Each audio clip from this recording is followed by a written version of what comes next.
The unfolding confrontation between the United States and Iran is not a conventional war. It is not defined by formal declarations, decisive battles, or clear endpoints. Instead, it is a slow-burning strategic conflict, layered, indirect, and deeply entrenched in decades of mistrust, ideological divergence, and geopolitical competition. And it is precisely this nature that makes it appear endless. To understand why this conflict has no clear resolution, we must first step beyond headlines and examine its structural roots. This is not a war of territory alone. It is a war of influence. The United States seeks to maintain its strategic dominance in West Asia, ensuring the uninterrupted flow of energy and the security of its allies. Before we move forward, please like, subscribe, and share Strategic Vanguard, and be up to date with the latest news and happenings from the world of defense and strategic affairs. Tune into our video channels in Rumble and YouTube. And if you want to hear the audio version, please tune into Strategic Vanguard Deep Dive in Spotify.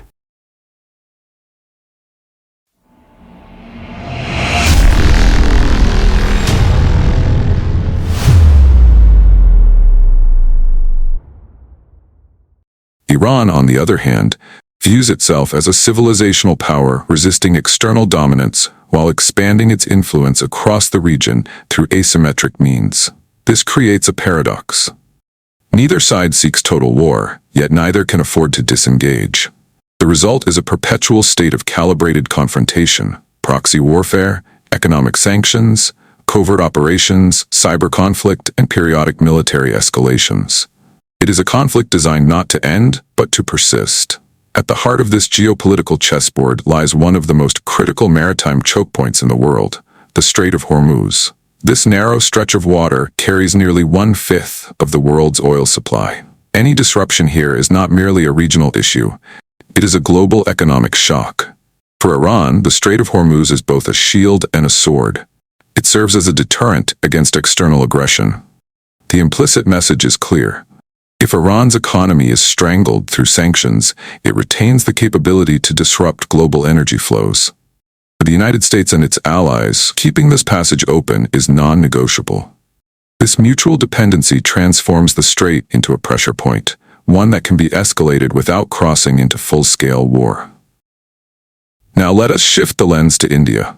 India's strategic interests in this conflict are profound, multidimensional, and deeply vulnerable. Unlike distant powers, India is directly exposed to the consequences of instability in the Gulf region. Nearly 60% of India's crude oil imports pass through the Strait of Hormuz. Any disruption here immediately translates into rising energy costs, inflationary pressures, and macroeconomic instability. But energy is only one dimension. India has invested significantly in Iran, most notably in the development of the Chabahar Port. This port is not merely an infrastructure project, it is a strategic gateway. It provides India with direct access to Afghanistan and Central Asia, bypassing Pakistan. In many ways, Chabahar represents India's long-term vision of continental connectivity and strategic autonomy. However, the escalating US-Iran tensions place this investment in a precarious position. US sanctions on Iran have repeatedly slowed progress, creating uncertainty around India's ability to operationalize its strategic ambitions. This raises a fundamental question: can India pursue an independent regional strategy while navigating the pressures of great power politics? This is where India's diplomatic balancing act becomes critical. India maintains strong relations with the United States, its key strategic partner in the Indo-Pacific.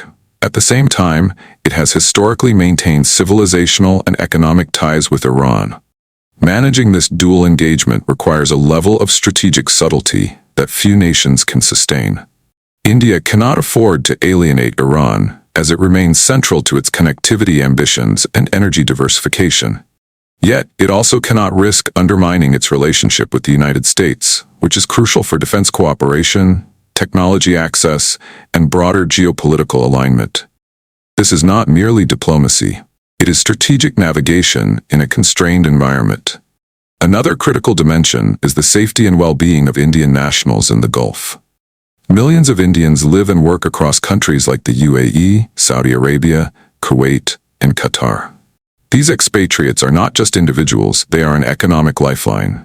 Remittances from the Gulf constitute a significant portion of India's foreign exchange inflows. In the event of a major escalation, these communities become vulnerable. Evacuation operations, economic disruption, and social instability could have far-reaching consequences for India's domestic economy and social fabric. Therefore, any conflict in the region is not a distant geopolitical issue. It is a direct national concern. Now, let us examine the defense and strategic dimension more closely. The US-Iran conflict is reshaping the security architecture of the Indian Ocean region. Increased militarization of the Gulf, frequent naval deployments, and heightened surveillance activities are becoming the norm. For India, this necessitates a reassessment of its maritime strategy. India's Navy is increasingly being called upon to ensure the security of sea lines of communication, SLOCs, particularly in the Arabian Sea and beyond. This includes escort missions, anti-piracy operations, and enhanced maritime domain awareness. The Indian Navy is no longer just a defensive force. It is evolving into a strategic instrument of national power. At the same time, the conflict underscores the importance of indigenous defense capabilities. Reliance on external suppliers in times of global instability can be a strategic vulnerability. India's push towards self-reliance in defense production is not merely an economic policy, it is a strategic imperative. Another emerging dimension is the role of non-state actors and proxy forces. Iran's strategy relies heavily on such actors across the region, from Lebanon to Iraq to Yemen. This creates a diffuse threat environment where traditional military superiority does not guarantee strategic dominance. For India, this has implications in terms of counterterrorism, intelligence coordination, and regional partnerships. The lines between state and non-state conflict are increasingly blurred, requiring a more integrated approach to security. We must also consider the broader geopolitical implications. The US-Iran conflict is not occurring in isolation. It intersects with the strategic interests of other major powers, China and Russia. China, in particular, has deepened its engagement with Iran, including long-term economic and energy agreements. This introduces another layer of complexity. For India, this raises critical questions about regional influence. As China expands its footprint in West Asia, India risks being strategically outmaneuvered unless it adopts a more proactive and coherent regional strategy. At the same time, Russia's evolving role adds another dimension. As global power alignments shift, the Middle East is becoming a theater of multipolar competition. India must navigate this environment carefully, ensuring that it retains strategic flexibility while safeguarding its core interests. So why does this conflict have no end? Because it is not designed to end. It is sustained by structural factors: geopolitical rivalry, ideological divergence, economic interests, and regional power dynamics. Any resolution would require a fundamental realignment of these factors, which is unlikely in the foreseeable future. Instead, what we are witnessing is a new normal, a state of controlled instability. Periodic escalations will occur, followed by temporary de-escalations. Sanctions will be imposed and negotiated. Proxy conflicts will intensify and recede, but the underlying tension will remain. For India, the challenge is not to resolve this conflict, but to adapt to it. This requires a multi-layered strategy. First, energy diversification must be accelerated. Reducing dependence on any single choke point is essential for long-term resilience. Second, strategic investments like Chabahar must be insulated from geopolitical shocks through innovative diplomacy and international partnerships. Third, the protection of Indian nationals abroad must be institutionalized through robust contingency planning and rapid response mechanisms. Fourth, India's naval and defense capabilities must continue to evolve to secure its maritime interests in an increasingly contested environment. And finally, India must articulate a clear and coherent West Asia strategy, one that aligns with its broader vision of becoming a leading global power. This is the moment where India must think not just as a regional actor, but as a civilizational state with global interests. The US-Iran conflict is not just a crisis.